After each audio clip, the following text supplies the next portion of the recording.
Bonjour et bienvenue dans votre revue de presse de ce mardi 24 mars 2020.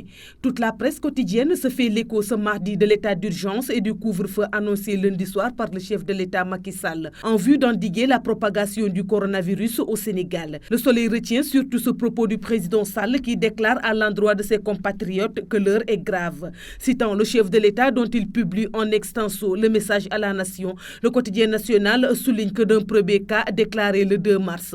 Nous sommes aujourd'hui à 71 malades sous traitement dans les 4 arrondissements de Dakar, ainsi qu'à Mbao, Yeumbeul, Guédiawaye, Rufisque, Touba, Mbour, Thiès, Popenguine, Saint-Louis et Ziguinchor. Le journal indique que l'état d'urgence, principale décision prise par le chef de l'État, est une mesure exceptionnelle prévue un des temps difficiles et graves et dont la dernière date de l'année 1988. Elle est une restriction de liberté selon un juriste consulté par le journal. Le quotidien Enquête de sa part indique que des autorités administratives prendront toutes les dispositions pour l'application sans délai de cette mesure entrée en vigueur depuis minuit. Le journal explique que selon le chef de l'État, l'épidémie qui était confinée à un seul foyer s'est étendue à d'autres localités du pays. C'est la preuve que le virus gagne du terrain, a averti Macky Sall, insistant sur la gravité de l'heure. Le journal informe que cet état d'urgence est assorti d'un couvre-feu de 20h à 6h du matin, relevant que la police mobilise plus de 5500 éléments. Sud Quotidien souligne qu'il y a ainsi un renforcement des mesures de confinement de la riposte contre le Covid-19 avec l'instauration de l'état d'urgence et d'un couvre-feu. Le quotidien du groupe Sud Communication annonce que le fonds de riposte et de solidarité contre les effets du Covid-19, Force Covid-19, sera doté d'un montant de 1000 milliards de francs CFA. L'État muscle sa riposte, titre pour sa part Walf Quotidien. Le journal souligne que 50 milliards seront débloqués pour l'aide alimentaire d'urgence.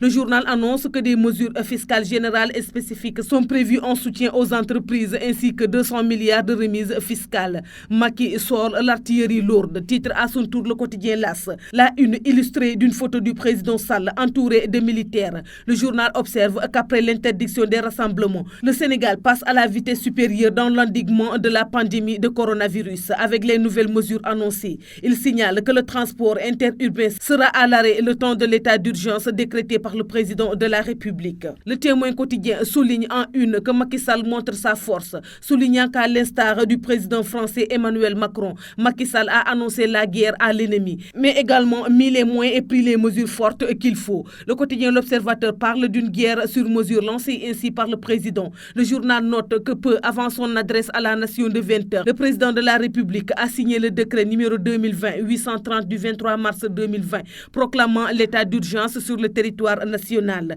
Il s'agit d'un décret comprenant 3 articles, détaille le journal, selon qui les restrictions montent d'un écran et les libertés sont réduites. Et toute la détermination du chef de l'État se lit à travers cette phrase du chef de l'État reprise par Vox Populi. Nous laissons au virus ni la vie ni vos vies. Le journal détaille le contenu de la loi numéro 69-29 du 29 avril 1969 sur l'état d'urgence. Pour le quotidien, c'est la thérapie que le chef de l'État propose contre le virus qui poursuit son expansion dans le monde. Le journal signale qu'il recevra l'opposition ce mardi tout en indiquant que le nombre de cas testés positifs est désormais de 71 après la détection de 12 nouvelles contaminations lundi. Tribune évoque une guerre totale avec les mesures drastiques. C'est tout pour la revue de presse de ce jour. Merci de nous avoir écoutés. Au revoir.